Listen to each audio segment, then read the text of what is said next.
Just imagine if you got a pair of magical shoes, and by wearing them, you could go from a rookie to a pro in just one day. That's exactly what happens to Calvin. Calvin is a teenage boy who used to live in an orphanage in America. One day, he was playing basketball in the front yard of the orphanage with his friends, Murphy and Reg. Just then, a mischievous boy named Ox showed up to mess with Calvin and said, "If you've got any guts, play a game of basketball with me." Even after giving it everything he had, Calvin couldn't beat Ox because no one ever gave him Complan when he was a kid. Ox easily defeated him because of the height difference. Because of the bet on the match, Calvin had to give his favorite t-shirt to Ox, who tore it up as soon as he put it on, just to annoy Calvin. One day, the orphanage owner, Stan, sent all the kids to sell candy at a basketball game to earn some pocket money. There, when Calvin spotted Coach Wagner, he thought he must have a lot of money. So he decided to try and sell all the candy to him. But the coach flat out refused to buy any candy. However, when he found out the money was for the orphan kids, the coach handed him 4 tickets to the basketball game instead. The next day, some people came to the orphanage to adopt children. That's when Calvin realized that all these people only wanted to adopt little kids, and no one was going to adopt him. Feeling sad, he walked away from there. We saw that some boxes of donated clothes arrived at the orphanage, but Calvin's eyes fell on a pair of white shoes set apart from the pile of clothes. The nun standing there said that these shoes probably belonged to a famous basketball player, and when he looked inside, he saw MJ written on them. Calvin immediately understood that these shoes belonged to the legendary basketball player Michael Jordan. Because seeing all this made Ox very jealous, he snatched the shoes from Calvin, tied the laces together, and hung them straight up on a wire. At night, heavy rain started pouring down, along with thunder and lightning. But even then, Calvin couldn't stop thinking about those shoes. He went outside with his friends Muffy and Rez to get the shoes down. With great difficulty, he climbed a tree and tried to reach the shoes, but suddenly lightning struck a nearby pole and Calvin fell straight down, along with the shoes. Luckily, he wasn't hurt, but he noticed that the shoes had started to glow, as if they had some kind of power. The next day, Calvin was about to go watch a basketball game with his friends using the 4 tickets Coach Uyghur had given them, when at the last moment, Ox spotted him. Afraid that he might tell Stan, they took him inside with them as well. During the match, the coach announced that someone from the audience would get a chance to play a one-on-one game with basketball star Tracy Reynolds, and by luck, that chance went to Calvin.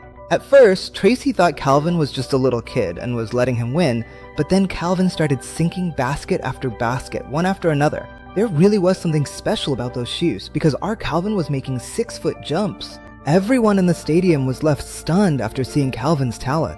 The next day, Coach Wagner went to Stan Biddleman, the owner of the orphanage, to ask him to let Calvin play for his team. At first, Biddleman refused, but when the coach tempted him with more money, he happily agreed. Everyone at the orphanage was overjoyed, but Ox didn't like this at all. That day, Calvin told his friends that his shoes were magical and that all the credit for what happened went to those shoes. But Ox overheard everything they said. Then, when Calvin arrived to play the basketball match, the coach gave him a new uniform along with new shoes to wear. But Calvin insisted on playing only in his old shoes. After a bit of hesitation, the coach agreed to this too. Ever since he played that one-on-one match with Tracy, Calvin's popularity had skyrocketed. In that match, Calvin's team didn't perform very well, so Calvin pleaded with the coach to let him play. Wearing his old shoes, Calvin played amazingly and led his team to victory. At the same time, he signed a contract to play with the team in the upcoming matches as well. During the flight, the coach told Tracy that Calvin would be staying with him in his room and that Tracy would be fully responsible for looking after him.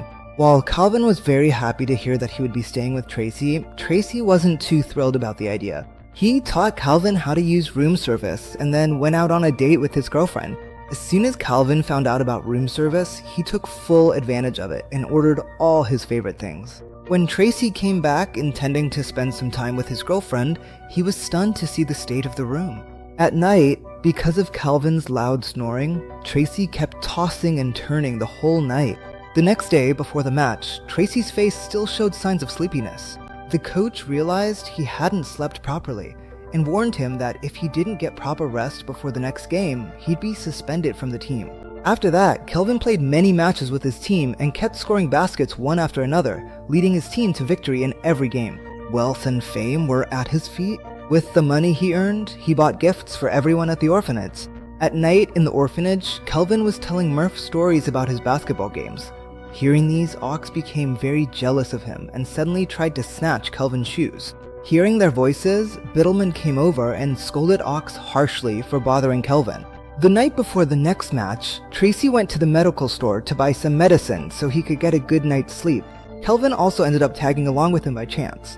In the course of their conversation, it came out that Tracy and his father don't have a good relationship and he doesn't even talk to him. Kelvin found this very strange because he longs for the chance to call someone dad, while those who have one don't even talk to them. By mistake, Tracy took a heavy dose of sleeping pills instead of his allergy medicine, which made him fall asleep right there in the car. Somehow, Kelvin managed to drive the car to the hotel, bumping along the way, so that Coach wouldn't suspend Tracy for staying out all night. The next day, Tracy found out that Coach had suspended Kelvin for being the designated driver the previous night. Tracy felt bad that the innocent kid had to pay for his mistake. After that, on the way back, Tracy thanked Kelvin for saving him, and the two of them became good friends. After coming back, a lot of people lined up to adopt Kelvin. Murph started to feel bad about this too, because he wished someone would like him as well. On the other hand, Biddleman didn't want anyone to adopt Kelvin, because if Kelvin left, so would the money. That's why he would deliberately introduce Kelvin to the worst possible people.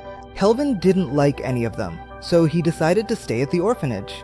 One day, he goes to Tracy's house to meet her. He was amazed to see her luxurious mansion, and he told Tracy everything that had happened in the past few days. Tracy took away all his worries, and together they had a lot of fun. But the next day, in an attempt to mend the distance between Tracy and her dad, Kelvin invited Tracy's father over without asking her. Tracy didn't like this at all, and she told Kelvin clearly to stay out of her personal life. The next day, they had a match against their rival team, but because of the tension between their two main players, Tracy and Kelvin, they lost the match. The coach was furious about how they could play so badly in such an important match. Now they only have one match left, which will decide whether they make it to the knockout stage or not. The next day at the orphanage, Beetleman introduced Kelvin to a family who wanted to adopt him. Along with that, he gave Kelvin new shoes and said, "Son, first impression is the last impression. Go look in your best." During the meeting, Kelvin handed his lucky shoes to Murph and explained, "Bro, even if it costs your life, you shouldn't lose your shoes." Murph also tried to play like Kelvin after putting on the shoes. But when it was his turn, nothing magical happened. A little while later, Ox came to Mark and asked him about the shoes. When he refused to tell, Bitten set fire to the corner of his mother's last photograph. Actually, Beetleman had bet a lot of money on the opposing team in the next match, and his plan was that if Kelvin didn't have his shoes, he would play badly and make his team lose. On the other hand, Kelvin's meeting with that new family wasn't going too well either. Before the match, Kelvin got a call from Mark, and he told him everything about the shoes. Kelvin quickly reached the orphanage, and together with his friends, tied Beetleman to a chair. All of them together asked him about the whereabouts of the shoes. When Beetleman rudely asked Ops to help him, Ops got angry and switched sides to join the kids' gang. They found the shoes and quickly headed toward the stadium. Beetleman somehow managed to free himself and called his friends, telling them to stop Kelvin. They tried really hard but couldn't stop the kids. In the end, Beetleman stood in front of Kelvin to stop him. Kelvin rammed his scooter straight into him and quickly went inside. Kelvin's team was trailing far behind. As soon as he entered the game, he started scoring basket after basket, and soon the score was tied. But during the match, a tackle caused Kelvin's shoes to rip, and he sat down in despair, thinking he was nothing without his magic shoes. Then Tracy came over to him and explained that the shoes only gave him confidence. The real talent is inside him. Hearing this, Kelvin was filled with enthusiasm and helped his team win the match. After the match, he decided that he wanted to live life like a regular kid, so he told the coach he didn't want to renew the contract and went back to the orphanage. Since Beetleman left, things at the orphanage had gotten much better. One day, Tracy suddenly came to the orphanage. He told Kelvin that he was thinking about adopting a child and asked if Kelvin would like to be his son and live with him. Kelvin immediately agreed, on the condition that he and Murphy are a package deal and will come together. Their friend Reg was also adopted by another family. In the end, we see Kelvin, Murphy, and Tracy spending time together like a happy family.